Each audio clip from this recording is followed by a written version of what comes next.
We are continuing the tour, Siman Tav Kuf Chaf Gimel.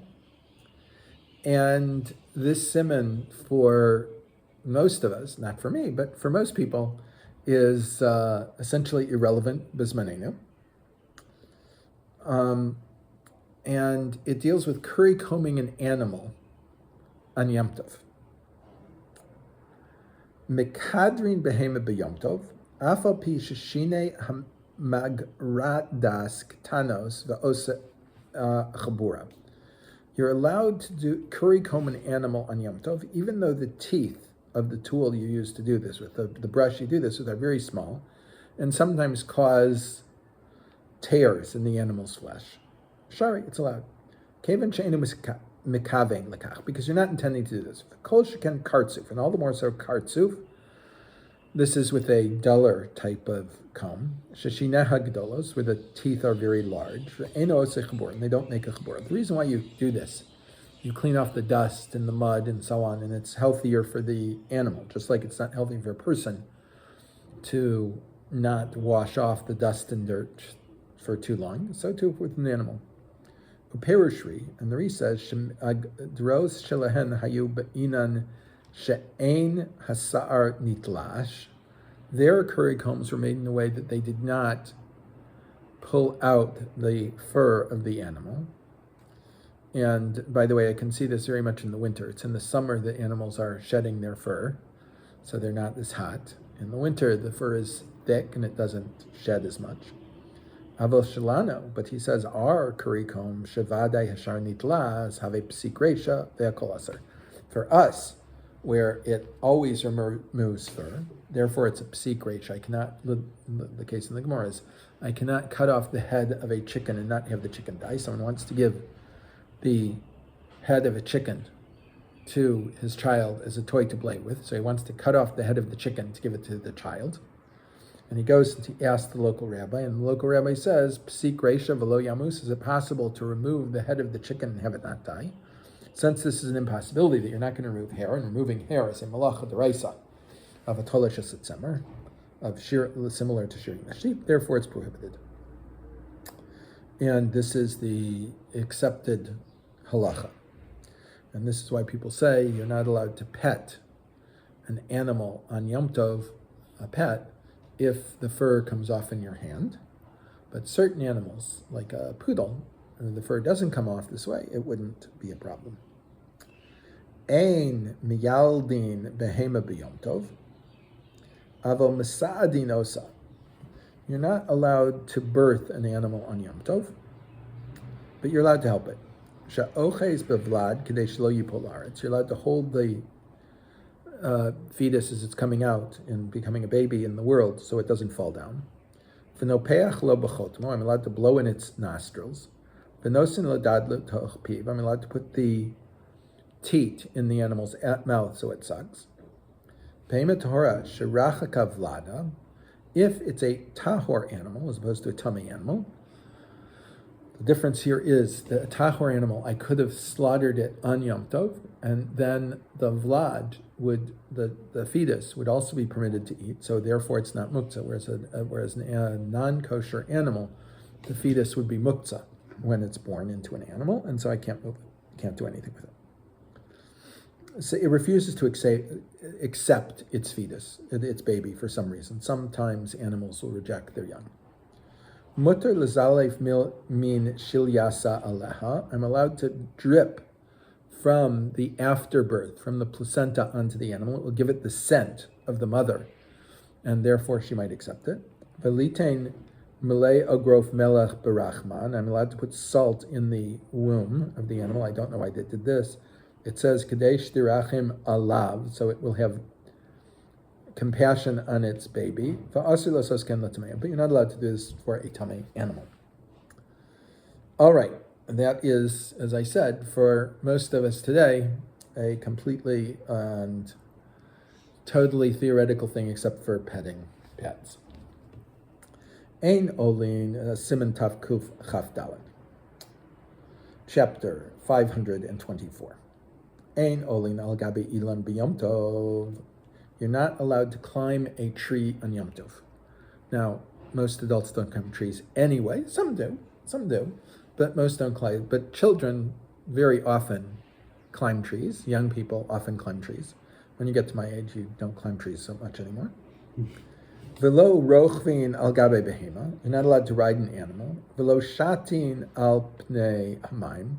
And you're not allowed to take a boat ride on the water. Velo maskipim lahakos kaf al yerech. You're not allowed to clap your hand on your thigh.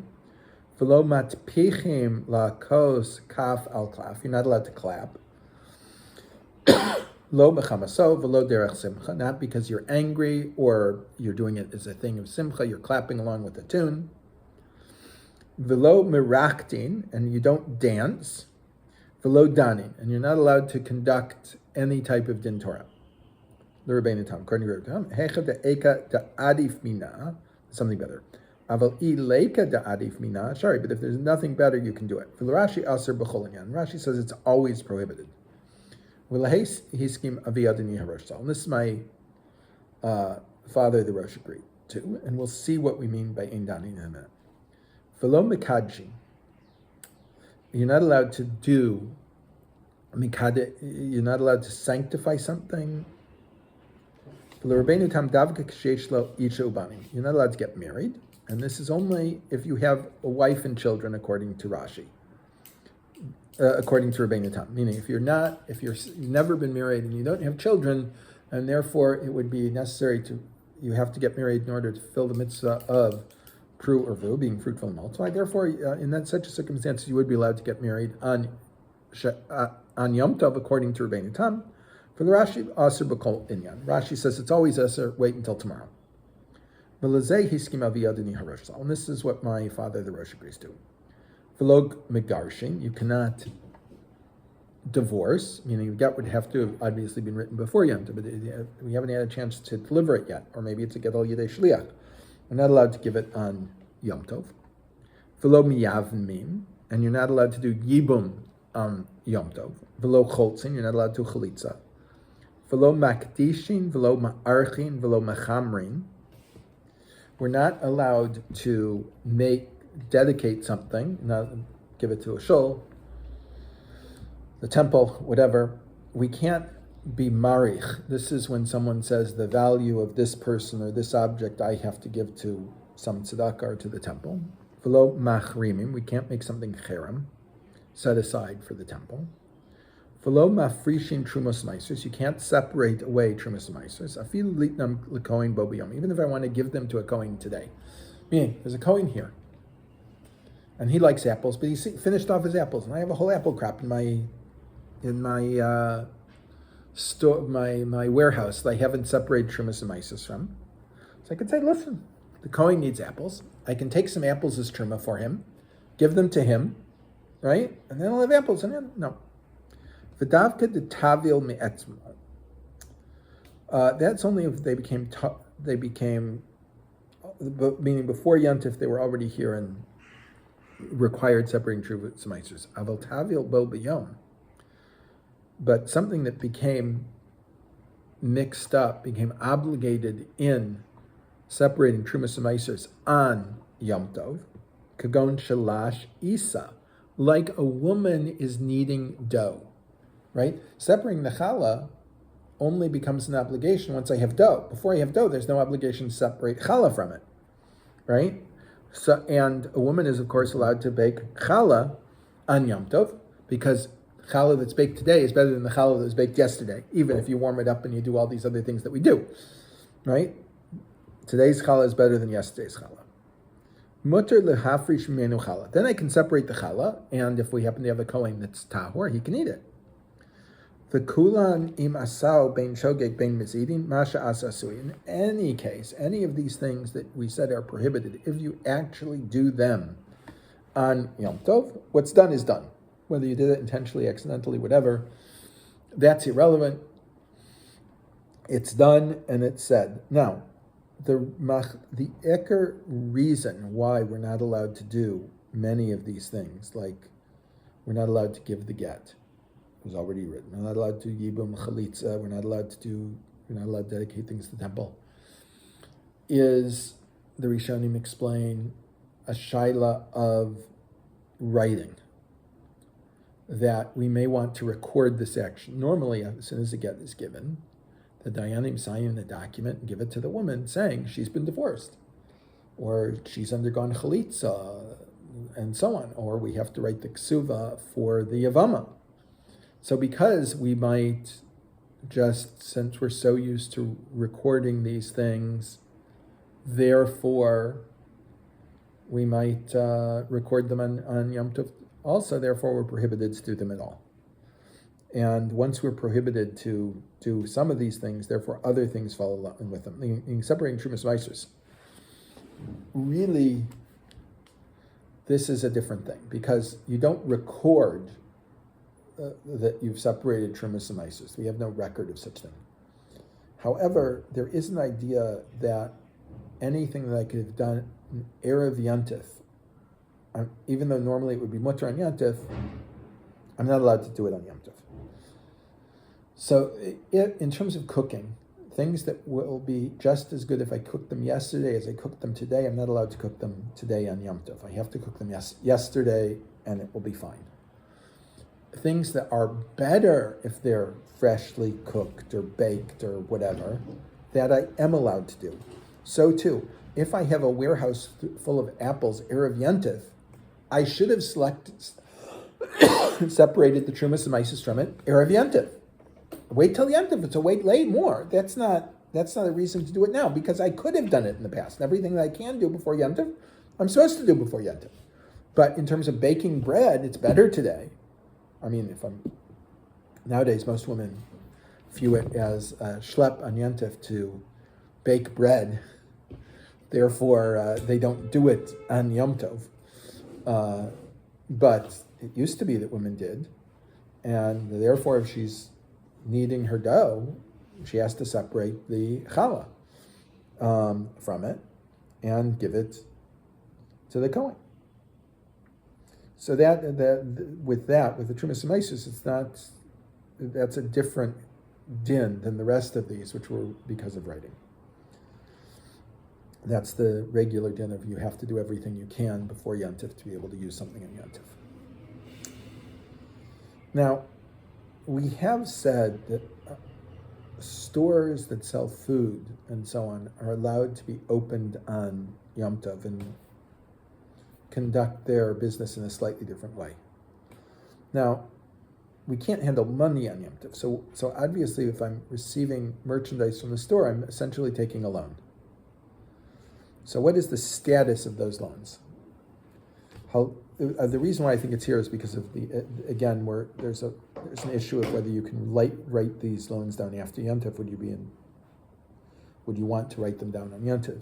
So, halvas Yom Tov, a loan that's made on Yom Tov. Obviously, for buying something on Yom Tov, since I can't handle the money, it's not going to do me any good to get the loan today versus tomorrow. Pligi ba Rabba v'Rav Yosef. There's a machlokas between Rava and Rav Yosef. Rabba Amar nitna litba bityan. Rava says that you can go to Beis-Din and collect the loan. Rav Yosef Amar lo nitna litba. You can't go to Beis-Din to collect this loan.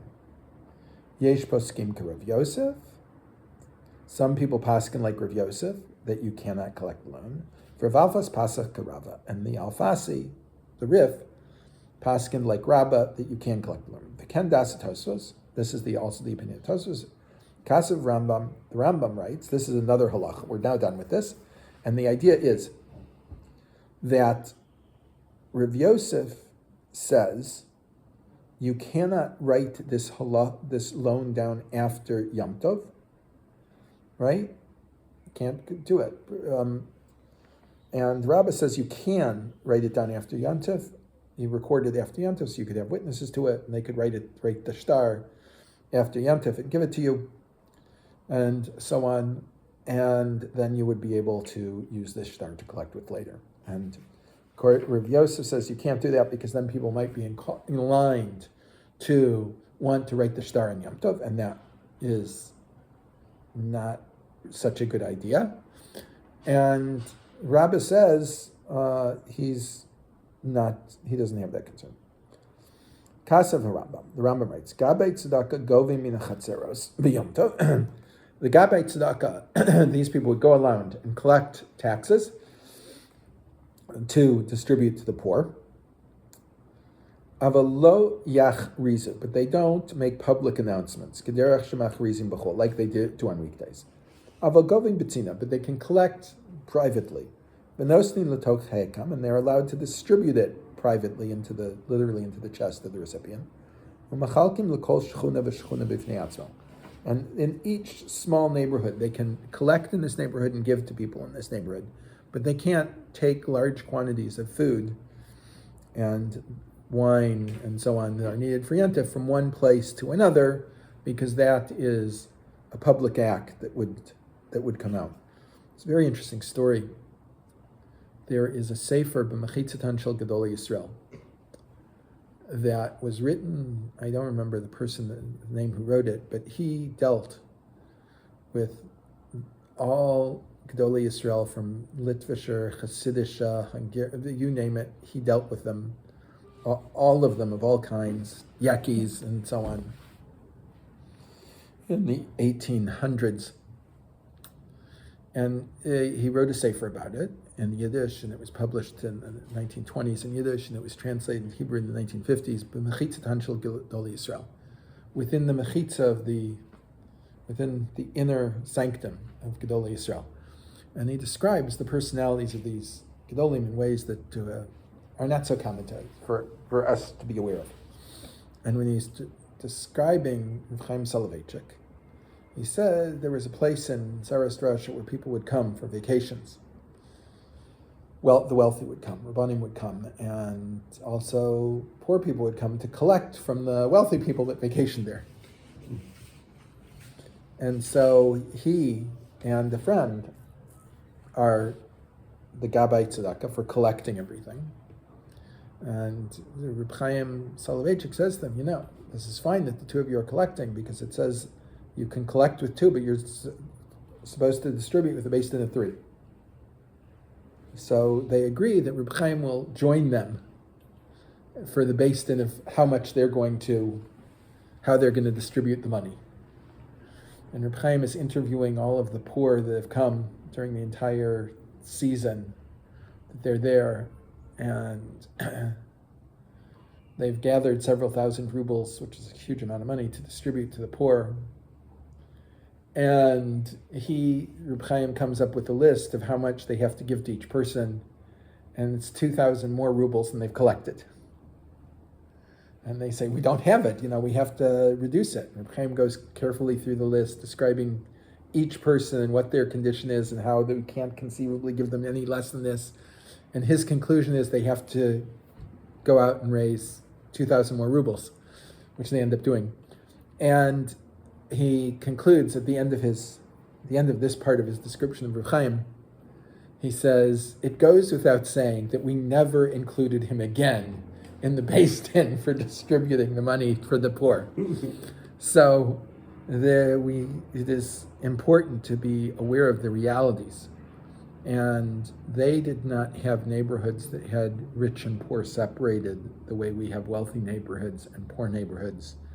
We also don't collect and distribute tzedakah in this way. We collect and distribute it before Yontif. But this does not mean that just because you live in an extremely wealthy neighborhood that you are exempt from giving to the anim. When I was a Rav in Ramat Aviv, one of the wealthiest neighborhoods in Israel, and they auctioned off the rights to hold the Sifrei Torah for Kol Nidre. I made a takana one year that they had to give twice as much as they were bidding. That much to the show, wealthy show, right? But they had to give that much again to the poor people of Tel Aviv, and there weren't any poor people living in Ramat Aviv, believe me. Much, much too expensive for that. But we arranged for that money to be distributed to the poor in other neighborhoods of Tel Aviv that didn't have the same ability. So these things are very important to remember, that the Simchas Yontif is our taking care of other people, not our having a wonderful meal for ourselves on Yom Tov.